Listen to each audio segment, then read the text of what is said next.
back to another episode of Sloppy Saturdays, and today we are reacting to John MATEER pushing Oklahoma to stardom against his Red River rivalry game this Saturday against Texas. We're going to get into all of it. Now, John MATEER in this case is the example of why I personally love college football so much more than the NFL. We see John MATEER, who is completely unproven yet, go to say, hey, I want to start in this game. This guy broke his hand pretty much at the end of the Auburn game a couple of weeks back. It was rumored that he would have a 4-week sideline minimum to recover from this hand surgery that was needed. He got the hand surgery last week, and now he's already pushing to start in this game. This is something you just flat out don't see from professional athletes because John MATEER, again, he's been a really good college football quarterback for now 2 years, but he hasn't proven himself in the pro level yet. He still has a lot to prove, and he's coming back and wanted to play in this game. I think shows such an amazing character for a quarterback. Now, we're going to talk about everything. We're going to talk about how this injury and what coming back could do to his NFL stock, could do to the rest of the year. We're also going to talk about the differences between him and Michael Hawkins, how starting each of them could affect the Red River rivalry game. We're going to talk about it all. Now, for John MATEER, like I said, I feel like when people try to come back early from injury, you automatically only think the worst. Now, John MATEER, again, had this hand surgery. This was projected to be 4 weeks minimum, and he already wants to come back. I absolutely love the character, like I said, because this is Oklahoma's biggest game of the season, not counting a college football playoff push. Like, this is the biggest game of the regular season for Oklahoma. We talk about time and time again in these rivalry games, such as a Michigan-Ohio State and Alabama-Auburn. Some fans would rather their team win these rivalry games than win the national championship. That's how much these rivalry games mean to their fan bases. And I think John MATEER knows that as he's coming back. And like I said, people always think the worst of coming too early. You may damage this long term.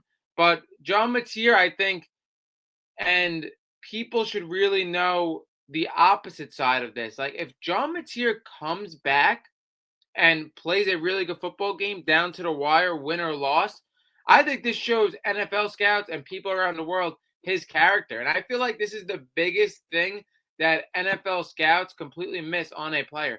Everybody sees the physical intangibles, everybody sees what they could do in the football field, but not a lot of people determine character.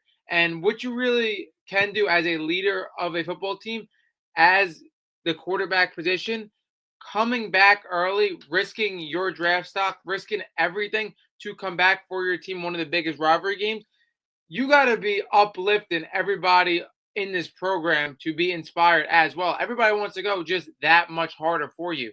Now, I think this determines great character for John MATEER, like I mentioned, and I think that's something that you just don't see really on the football field as prevalent. Now, again, I feel like this injury for John MATEER came at the complete worst time. This Oklahoma team was gaining momentum.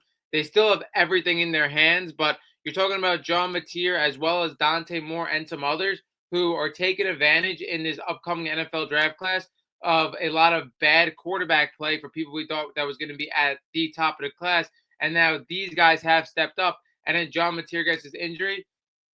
Again, I really feel for him, but a guy that lays it all on the line for this football team, you see from play to play, now trying to come back early from injury for them to give them the best chance to win.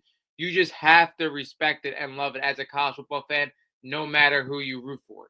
Now, getting into the differences of John MATEER compared to Michael Hawkins, again, I expect John MATEER to not be 100%, of course. Like, this guy just got surgery on his throwing hand, and now he has to come out here. I don't expect him to be 100% by any means, but I still think it is very significant that he plays over Michael Hawkins if this does happen, because when we look at John MATEER compared to Michael Hawkins, they both have tremendous rushing upside, but the limitations from Michael Hawkins to John MATEER is a significant glaring defense, especially for a top-ranked Texas defense. Like, when you look at Michael Hawkins, he only exceeded 200 passing yards once so far in his career in a handful of starts. Again, it's not the biggest sample size.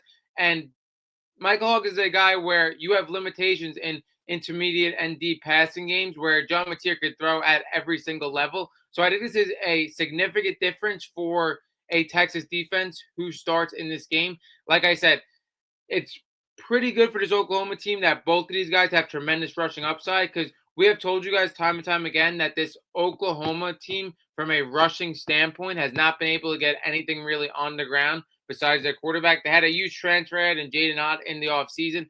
He hasn't panned out. We know 2 years ago, Jaden Ott has definitely had better days, but he's not working in this Oklahoma system right now. And for these Oklahoma quarterbacks, a lot relies on your shoulders. When you have no run game and you have to provide the run game and the play call gets predictable when you drop back, it's a lot for a quarterback to take into, especially a backup quarterback. And like I said, a guy like John Mateer could throw upwards to 35, 40 times in a football game. And then you look at Michael Hawkins, who throws, between, 20, 25 passing attempts, significantly lower, and a guy that really averages most of the time more rushing attempts than completions. Like, they're definitely going to be limited if Michael Hawkins starts. I think regardless of what percentage John Mateer is, unless he just flat out is going out there and just is not ready at all, I think it provides this Oklahoma team with a lot more threat in their offense than with Michael Hawkins. Again, Michael Hawkins, you're relying on his feet more than ever, and the play calling from a passing standpoint gets pretty condensed. So I think John Mateer is going to go out there, and I think everybody who is watching this, I wanted to make this video to really applaud John Mateer because this is something you do not see in the NFL game. These guys that are unproven, a guy like John Mateer that has so much momentum going towards the NFL draft, saying, hey, I'm not going to sit back 4 or 5 weeks, let this timeline define me. I'm coming in early for my team in one of the biggest games of the year. It shows heart, it shows character, it shows something that you don't necessarily see so prevalent on the football field. And like I said, with the NFL, you see guys have a timeline of 3 or 4 weeks, and most of the time it gets pushed back instead of pushed forward because these college football kids still have something to prove as they're not pros yet. That's what I love about this sport. That wraps up this episode of Sloppy Saturdays. Drop down your thoughts below about how this Red River rivalry game is going to go. Drop down your thoughts on John Mateer, on if you like what he's doing, if you don't like what he's doing, if you think he should wait. That wraps up this episode of Sloppy Saturdays, and we are